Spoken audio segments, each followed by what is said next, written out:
നിങ്ങൾ എത്ര അടിച്ചിട്ടും സിക്സ് ആകുന്നില്ല. ഇനി ഫുൾ ടോസ് ആണെങ്കിലും എത്ര വലിയ ലൂസ് ബോൾ ആണെങ്കിലും നന്നായി ബോൾ ബാറ്റിൽ മീറ്റ് ചെയ്യുന്നുണ്ട്, പക്ഷേ ബോൾ സിക്സ് ആവുന്നില്ല. ഈ ഒരു മിസ്റ്റേക്ക് ആയിരിക്കാം നിങ്ങളുടെ ബാറ്റിങ്ങിനെ കൊല്ലുന്നത്. നിങ്ങൾ ഈ ചാനൽ ഇതുവരെ ഫോളോ ചെയ്തിട്ടില്ലെങ്കിൽ ഒന്ന് ഫോളോ ചെയ്തേക്കും.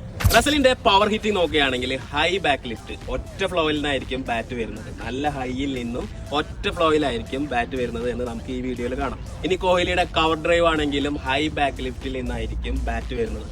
അവിടെ യാതൊരു ബ്രേക്കും ഉണ്ടാവില്ല, ഒറ്റ ഫ്ലോ, സ്മൂത്ത് ഫ്ലോ ആയി.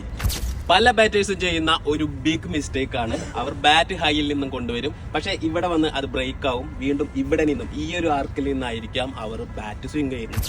ഹൈ ബാക്ക് ലിഫ്റ്റിൽ നിന്നും വരുന്ന ആ ഒരു സ്വിങ്ങും ഹൈ ബാക്ക് ലിഫ്റ്റിൽ വന്ന് ഇവിടെ ബ്രേക്കായി ഇവിടെ നിന്നും വരുന്ന സ്വിങ്ങും തമ്മിൽ വളരെയധികം ഡിഫറൻസ് ഉണ്ട്. ആ ഒരു പവർ അത് ഭയങ്കര ഒരു ഡിഫറൻസ് തന്നെയാണ്. ഇങ്ങനെ ഒരു മിസ്റ്റേക്ക് നിങ്ങൾക്കുണ്ടോ എന്ന് താഴെ കമന്റ് ചെയ്യുക. നിങ്ങൾക്കുണ്ടോ എന്ന് എങ്ങനെയാണ് അറിയാന്ന് വെച്ചാൽ നമ്മളൊരു ഫ്രണ്ടിനെ വിളിച്ച് അടുത്ത് നിർത്തി നമ്മൾ കളിക്കുമ്പോൾ നമ്മുടെ സ്വിങ് ഇവിടെ ബ്രേക്ക് ആവുന്നുണ്ടോ എന്ന് നോക്കാം. ഇല്ലെങ്കിൽ നമുക്ക് മിററിന്റെ ഫ്രണ്ടിൽ നിന്ന് നോക്കാം. ഏറ്റവും നല്ല ഓപ്ഷൻ നിങ്ങൾ പ്ലേ ചെയ്യുന്നത് വീഡിയോ എടുക്കുക, എന്നിട്ട് റീപ്ലേയിൽ നല്ലപോലെ സ്ലോ മോഷനിൽ വാച്ച് ചെയ്യുക. അപ്പോൾ തന്നെ നിങ്ങൾക്ക് അറിയാൻ പറ്റും നിങ്ങൾക്ക് ഈ ഒരു മിസ്റ്റേക്ക് ഉണ്ടോ ഇല്ലയോ എന്ന്.